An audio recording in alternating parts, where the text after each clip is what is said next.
Utiliser la force de l'eau comme source d'électricité, on y avait déjà pensé dès le 19e siècle. Mais, depuis, l'énergie hydraulique a fait du chemin. Aujourd'hui, elle représente 20% de la production d'électricité mondiale. Renouvelable, elle n'est pourtant pas écologiquement parfaite. Les grands barrages qui la produisent ont un impact non négligeable sur l'environnement. L'avenir n'est donc plus dans ces vastes structures, mais plutôt dans la petite hydraulique des rivières. Vous allez découvrir 3 innovateurs, tous soucieux d'aider les populations dépourvues d'électricité en préservant le milieu naturel. Ils ont conçu des systèmes innovants et naturellement surprenants.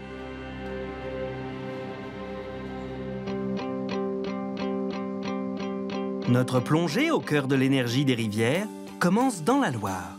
Nous sommes à Orléans. Depuis un an, une étrange machine métallique flotte au-dessus de l'eau. Il s'agit en fait d'une mini-hydrolienne tout-terrain, la première installée sur un fleuve français, et elle fonctionne! L'inventeur de cette machine écolo, c'est lui, Jean-François Simon. Cet ingénieur, PDG de sa société, a pu mesurer au gré de ses voyages l'ampleur des besoins en électricité renouvelable et bon marché. En effet, il y aurait près d'1,4 milliard de personnes dans le monde qui ne seraient pas raccordées au réseau électrique. J'ai vécu plusieurs années en Afrique et j'ai vu ces populations, des gens que je connais bien, parfois vivre avec un groupe électrogène. Ça coûte cher, c'est polluant, ça pue, ça fait du bruit. Et on peut effectivement petit à petit apporter ce type de solution.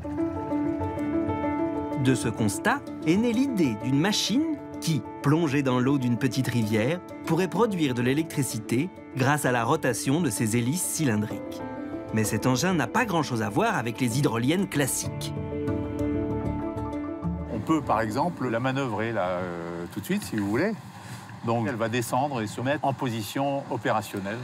C'est parti. Et oui, un système de télégestion et l'application dédiée sur une tablette numérique permettent de manœuvrer l'hydrolienne facilement. On peut même suivre tous les paramètres de fonctionnement et effectuer des tâches de maintenance à distance. Car cette turbine sous-marine est munie de 2 hélices cylindriques verticales, une innovation qui lui permet de se placer dans l'axe du courant, quel que soit son sens. L'eau en mouvement possède ce que l'on appelle de l'énergie cinétique. Quand le courant actionne les hélices de l'hydrolienne, l'énergie cinétique est convertie en énergie mécanique. Celle-ci est ensuite transformée par une petite machine, l'alternateur, en énergie électrique et donc en électricité. À partir d'une vitesse d'1,5 mètre par seconde, cette hydrolienne atteint une puissance de 40 kW et jusqu'à 80 kW dans des conditions optimales de courant. Cela permet de fournir de l'électricité à une vingtaine de foyers. Jean-François Simon parle d'énergie plus verte que verte, puisque tous les matériaux sont recyclables et que l'hydrolienne serait sans danger pour l'environnement. Cette hydrolienne est fixée, vous le voyez, sur une structure flottante. Elle est fixée au fond du lit de la rivière par un système de câbles et de micro-pieux. Donc on a un impact dans le lit de la rivière qui est extrêmement faible. Pas de risque non plus, ni pour les poissons, ni pour la flore, puisque les hélices tournent à seulement 20 tours par minute. La performance tient aussi au prix de cette énergie. Le coût de la machine, 150 000 €, reste peu élevé. Et l'électricité produite, 50 € par mégawattheure, se rapproche du coût de l'énergie nucléaire. Bref, une solution bon marché et tout terrain, ou presque. Elle est tout terrain par le fait qu'à partir de 2,20 m de profondeur, il y a beaucoup de fleuves qui ont au moins 2,20 m de profondeur, on peut installer nos hydroliennes. Elles ont été conçues pour être envoyées n'importe où dans le monde, dans des conteneurs. Il suffit de les mettre sur un camion et on peut aller dans des endroits reculés installer ces hydroliennes. L'expérimentation dans la Loire est déjà un pari réussi. L'hydrolienne tourne, résiste et produit de l'électricité. Elle vient même d'être raccordée au réseau électrique. L'ingénieur vise maintenant une commercialisation à travers le monde. Le marché de l'hydrolien fluvial est estimé à 15 milliards d'euros sur une dizaine d'années à équiper. Donc c'est un marché assez important. Et nous, on va se projeter sur tous les continents. Notre terrain de jeu, c'est le monde. Et on va partir à la conquête du monde. Écologique et bon marché, cette hydrolienne reste cependant limitée. Elle ne pourra alimenter que de petits villages. Pour aller plus loin et produire plus d'électricité, une autre innovation est sur le point d'être mise sur le marché.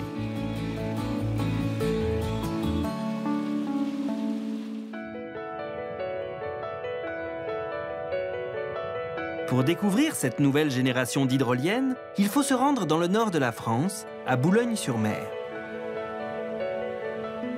Ce projet se développe à l'IFREMER, l'Institut français de recherche pour l'exploitation de la mer.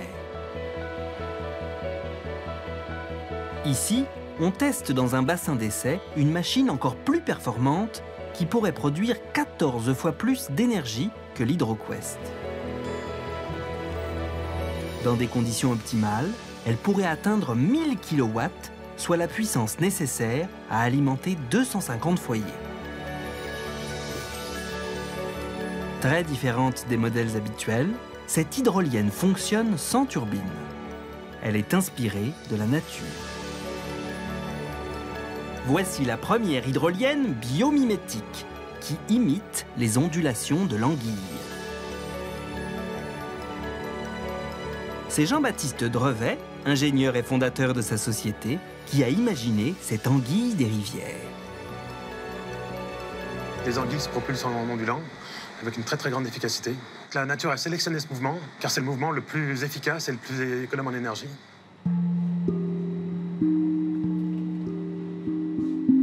Ce grand tapis de caoutchouc, fait de latex naturel, mesure 2,50 m sur 3. Un prototype 6 fois plus petit que ne le sera la machine réelle. Mais comment cette membrane ondulante plongée dans une rivière peut-elle produire de l'électricité? Astrid Desportes prépare sa thèse en hydrodynamique. L'anguille des rivières est son sujet d'étude. On a la pression du fluide qui vient au contact de la membrane la déformer.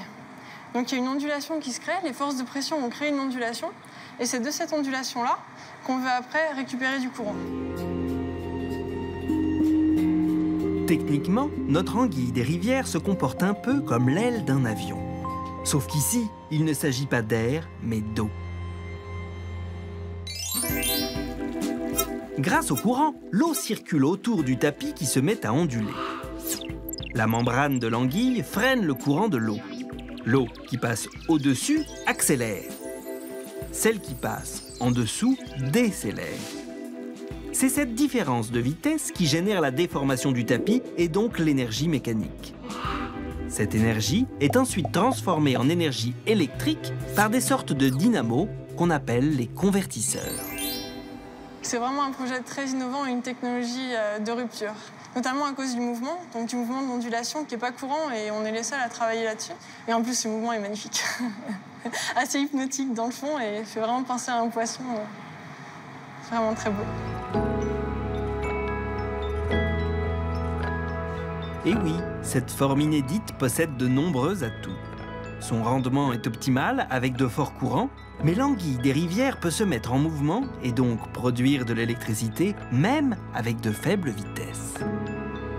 Nous, on peut aller dans des lieux où les courants démarrent à 0,5 m/s et donc avoir 1000 fois plus de lieux où on peut rendre l'énergie hydrolienne accessible aux utilisateurs. Installée à 5 mètres de profondeur, l'hydrolienne sera complètement invisible depuis le rivage et n'empêchera pas la navigation. La machine ne causera aucune pollution. Cette innovation très prometteuse, Jean-Baptiste Drevet y met toute son énergie depuis 20 ans. Et il a découvert son potentiel de manière empirique. J'ai commencé par faire des premières recherches dans ma cuisine, où j'ai construit une énorme baignoire en y faisant tourner de l'eau et en faisant onduler une membrane. Donc la suite, c'était vraiment de développer toute la gamme en fait, d'hydroliennes, au niveau fluvial, au niveau estuaire, au niveau marin. En fait, il y a un potentiel absolument énorme au niveau technologique et aussi au niveau utilisation à l'échelle mondiale. Bientôt commercialisable, Jean-Baptiste Drevet espère maintenant vendre son hydrolienne ondulante à de nombreux pays, comme le Chili ou l'Afrique du Sud.